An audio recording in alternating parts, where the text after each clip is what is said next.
وہ میرا خدا ہے جس پر میرا بھروسہ ہے.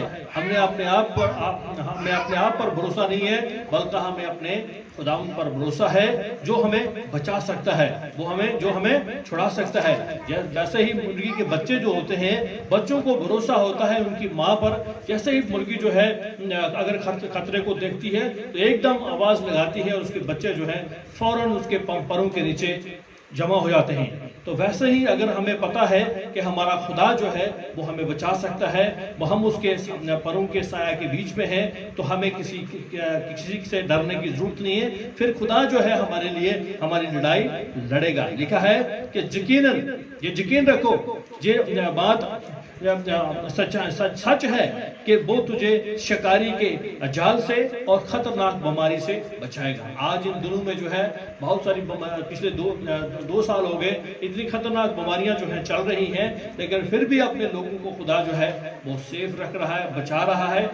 کتنی لوگ جو ہیں ہمارے ہمارے بھائی ہمارے بہنیں جو ہیں جو باہر بھی کام کرنے کے لیے جاتے ہیں، لیکن پھر بھی جو ہے خداوند ان کو بچاتا ہے. آج تک میں نے ادھر ادھم پر میں ایسا کوئی کیس نہیں آیا کہ ہمارا کوئی بندہ جو ہے اس بیماری سے کوچ کر گیا ہو کہ اس دنیا سے چل بسا ہو، کیونکہ خدا نے اپنے پروں کے نیچے سب کو سنبھالے رکھا ہے. خداوند کا انوگرہ، خداوند کا فضل جو ہے ہم سب کے ساتھ ہے. لکھا ہے وہ تجھے اپنے پروں سے ڈھانپ لے گا اور تو اس کے بازو کے نیچے پناہ پائے گا. اس کی سچائی تیری سپر اور پشت پناہ ہوگی. اس کی جو سچائی ہے وہ ہماری سپر ہے، وہ ہماری پشت ہے، وہ ہماری پناہ ہے.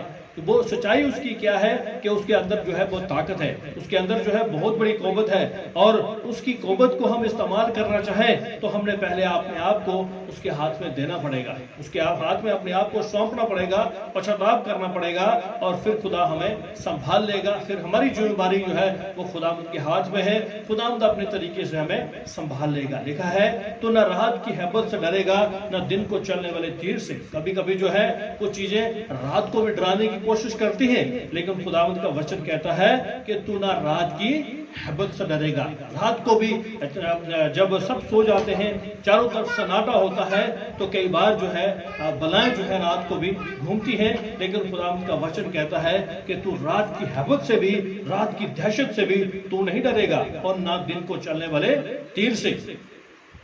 تو دن کو بھی کچھ ایسے تیر ہوتے ہیں جو دن کو بھی چلتے ہیں، کچھ ایسی ہیبتی ہوتی ہیں جو رات کو بھی چلتی ہیں، لیکن خداوند کا وچن کہتا ہے کہ تو نہیں ڈرے گا. کبھی کبھی جو ہے ہم جب چھوٹے ہوتے تھے تو ہمیں کچھ لوگ جو ہے وہ کہا کرتے تھے کہ دوپہر کے وقت جو ہے پانی کے پاس نہیں جانا ہے. پانی کا جہاں چشمہ ہوتا ہے تو 12 بجے سے لے کر 2 بجے تک وہاں نہیں جانا ہے. جب رات کو جو ہے 10 بجے کے بعد پانی بھرنے نہیں جانا ہے، کیونکہ وہاں کیا ہوتی ہے، بلائیں ہوتی ہیں.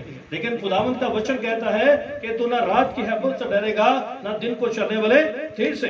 اگر خداوند کے وچن کے انوسار ہم چلیں گے، پورے طور پر ہم خداوند کے بیچ میں ہیں.